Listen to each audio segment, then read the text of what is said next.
I think kind of just getting ready for any gig, I think somebody should maybe do a little bit of research on what kind of gig it is, so that way you're not showing up in the dark and you know a little bit about what's expected of you. I try to maybe hit up the event once or twice before I actually do the thing, so I know, again, I just don't want to show up in the dark. I don't want to be clueless and just kind of risking any kind of set that may or may not work. I like to spend a lot of time listening to a lot of music, trying to get my cue points or set my loops and things like that. I'm a predominantly Serato based DJ. For longer gigs it just makes more sense, it's good on the back, and I have just access to way more music than I would if I was just doing all vinyl.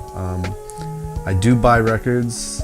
I used to buy a lot of records, and then I changed that after I had a child, so I don't buy as much.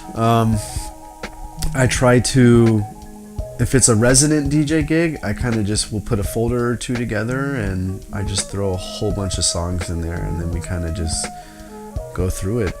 If I do bring records out, that would probably be the party. It's midweek, there's not a lot of pressure to turn up.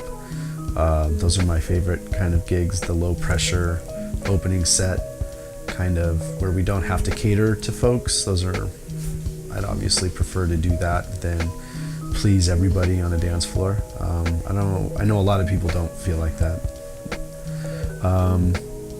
For guest sets though, I think just doing the research is important, and supporting the event before you ask to get booked is a big thing. You know, you should be going there and supporting and showing up all the time, whether or not you're there to get paid. And you know, and after a while, hopefully if they respect you enough, they ask you to come play, and then you just do your research. You just sit down and you put together a curated guest set, and that's why they're bringing you in, is they want you to bring your people, but they also want you to put your spin on what it is that they're trying to do. And I think that sitting down and just doing research is important. I think winging it is sometimes fun, but I don't think it's something you should do if you're being paid a lot of money to just show up as a guest.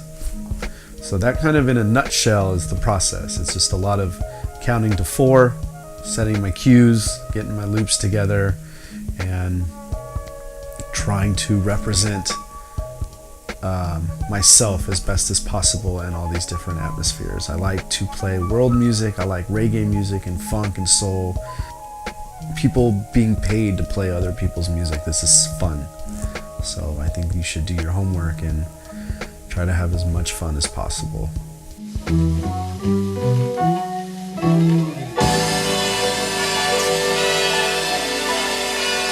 You gotta keep the girl who gives you this shit.